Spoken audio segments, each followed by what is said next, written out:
শহীদ president Ziaur Rahman এবং গণতন্ত্রের মাতা আপসহীন নেত্রী দেশনেত্রী বেগম খালেদা জিয়ার মাজার জিয়ারত করতে এসেছি।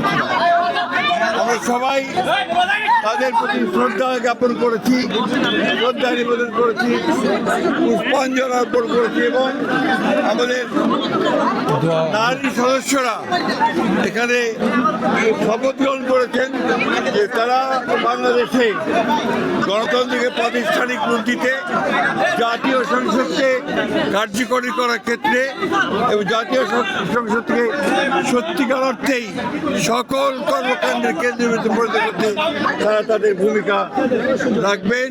এবং আমরা দলের পক্ষ থেকে এবং আমাদের জাতীয় সংসদের চিফ হুইপ জনাব মনি সাহেবের পক্ষ থেকে আমরাও এখানে তাদের সঙ্গে এসেছি।